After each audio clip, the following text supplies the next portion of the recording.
Meski banjir tiap tahun dirasakan warga, namun bukan berarti Pemprov DKI Jakarta di bawah komando Jokowi Ahok berdiam diri menyaksikan penderitaan warga.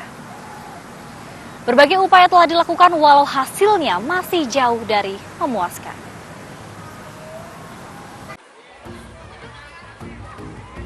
Sebagai pemimpin daerah yang dipilih langsung, tentunya Jokowi Ahok tak akan berdiam diri menyaksikan penderitaan warganya akibat banjir.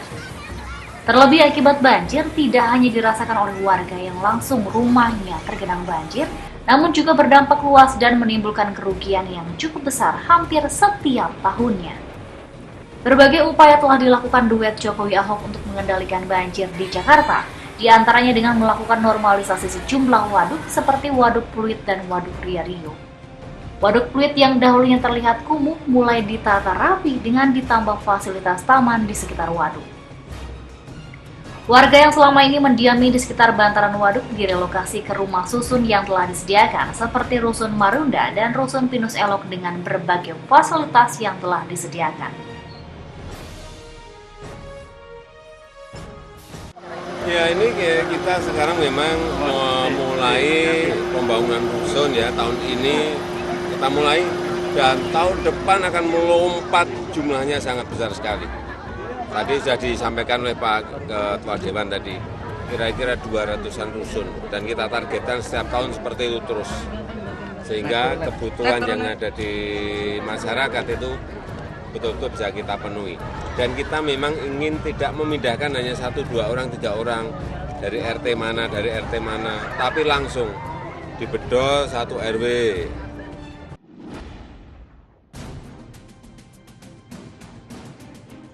Relokasi ini sendiri terbilang tidak mudah meski diberi berbagai fasilitas agar warga mau direlokasi, namun warga yang bertahun-tahun mendiami bantaran waduk tetap menolak. Mereka berdalih lokasi baru yang ditawarkan sangat jauh dari tempat asal mereka tinggal sehingga akan berpengaruh terhadap mata pencarian mereka. Bahkan aksi penolakan warga tak jarang berujung ricuh antara petugas dengan warga. Ini bukan mau penggusuran mas, tapi ini ngajak perang. Kalau ngajak perang siap perang. Tidak hanya menormalisasi waduk, Jokowi Ahok juga mulai mencoba menormalisasi sungai seperti Sungai Ciliwung. Serupa dengan apa yang dilakukan di Waduk Pluit, Jokowi Ahok juga berencana merelokasi warga yang tinggal di bantaran sungai seperti warga Kampung Pulau untuk pindah ke rusun. Namun sayangnya hingga kini rencana relokasi tersebut masih menuai pro dan kontra dari warga. Selain program normalisasi, perbaikan sistem drainase pun mulai dilakukan. Drainase yang buruk mulai diperbaiki dan volume tampung air di gorong-gorong ditingkatkan. Tak hanya itu, sedimentasi yang ada di sungai dan rawa juga mulai dihilangkan dengan cara melakukan pengerukan.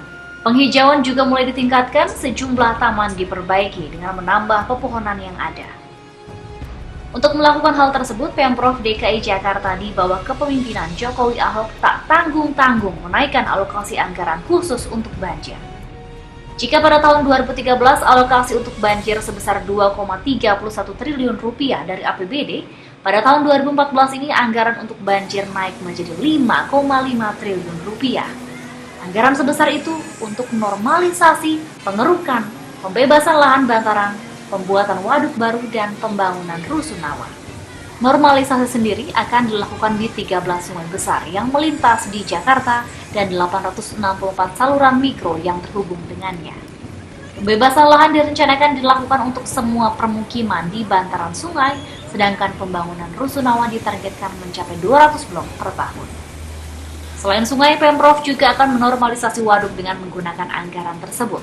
Tercatat ada 12 waduk yang akan dinormalisasi seperti Waduk Sunter, Waduk Bojong, Waduk Legong, Waduk Situ Lembang, Waduk Melati, Waduk Tomang Barat, Waduk Rawa Babon, Waduk Cingkareng, Waduk Grogol, Waduk Pegangsaan 2, Waduk Pujana Tirta, dan Waduk Ria Rio. Selain menggunakan dana APBD, normalisasi waduk juga akan menggunakan dana yang berasal dari swasta melalui mekanisme Corporate Social Responsibility atau CSR. Di antaranya Waduk Cengkareng, Waduk Pantai Indah Kapuk, Waduk Halim, dan Waduk Cibubur. Sementara itu, langkah Jokowi itu sendiri didukung oleh anggota DPRD DKI Jakarta. Ketua fraksi Partai Demokrat DPRD DKI Jakarta Joni Wenas Poli mengaku pihaknya mendukung langkah Jokowi dalam mengendalikan banjir di Jakarta. Menurutnya, selama untuk kebaikan warga Jakarta, pihaknya akan mendukung termasuk meloloskan anggaran tersebut. Apa yang dilakukan oleh Pak Gubernur, Pak Jokowi, bersama-sama dengan DPRD. Jadi bukan semata-mata dari Pak Gubernur sendiri. Dan oleh DPRD Provinsi DKI Jakarta dilihat itu ada pada track yang benar. Untuk itulah DPRD Provinsi DKI Jakarta mengiyakan. Sementara itu, pendapat yang cukup keras dilontarkan pengamat kebijakan publik Sugianto. Menurutnya tidak ada yang terlalu istimewa apa yang dilakukan Jokowi dalam mengatasi banjir di Jakarta, bahkan terbilang cukup lambat. Menurutnya apa yang dilakukan Jokowi sudah ada dari zaman gubernur-gubernur sebelumnya dan Jokowi hanya tinggal meneruskan saja. Selain itu, sudah hampir 2 tahun Jokowi memimpin Jakarta dan tidak banyak yang dilakukan Jokowi untuk mengendalikan banjir. Ia mencontohkan alokasi anggaran untuk pengendalian banjir itu sebenarnya sudah ada sejak Desember 2013, namun sayangnya Jokowi tidak berani menggunakan anggaran tersebut. Termasuk soal rencana penyudetan Ciliwung ke Sungai Cisadane yang mendapat penolakan warga Tangerang. Hal itu sebagai bukti bahwa Jokowi tidak memahami persoalan. Pasalnya, rencana tersebut sudah lama sekali ditolak, namun saat ini akan dicoba kembali. Jokowi sudah mengeluarkan peraturan gubernur nomor 177 tentang percepatan pengeluaran anggaran sebelum RAPBD diketuk. Ada dana sekitar 200 sekian miliar itu untuk penanggulangan bencana.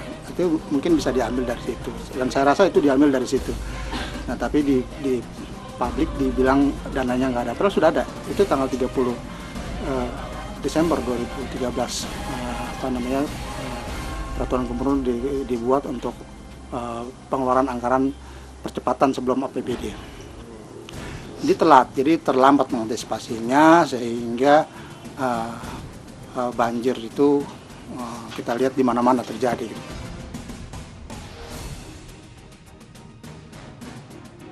Pendapat berbeda disampaikan pengamat tata kota Yayat Supriyatna. Menurutnya, apa yang dilakukan Jokowi dalam urusan banjir sudah mengalami kemajuan. Ia mengakui untuk mengatasi persoalan banjir memang tidak mudah, lantaran persoalan banjir di Jakarta sudah begitu kompleks dan kondisi tersebut merupakan warisan dari masa lalu.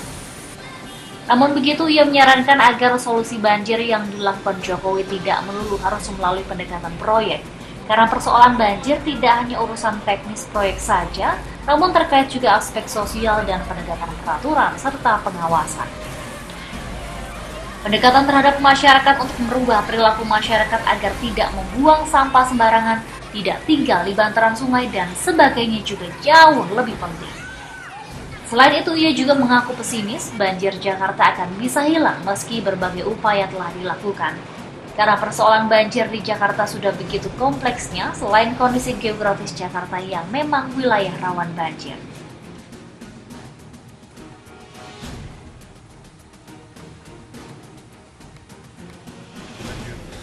Ya susah ya, saya mengatakan kalau beberapa ahli mengatakan sampai kapan, sampai kiamat pun Jakarta tetap kebanjiran. Itu tadi, sejarah banjirnya sudah lama, sejak dari abad ke-17.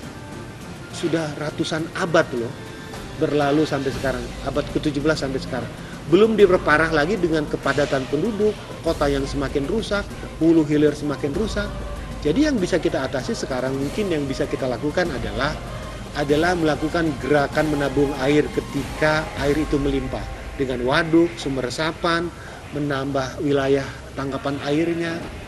Artinya kita terima keadaan itu sebagai sebuah masalah, tapi kita punya kemampuan juga untuk mengendalikan dan mengatasi masalah. Jakarta kebanjiran, di Bogor angin ngamuk, rumah aneh kebakaran, gara-gara kompor meletup.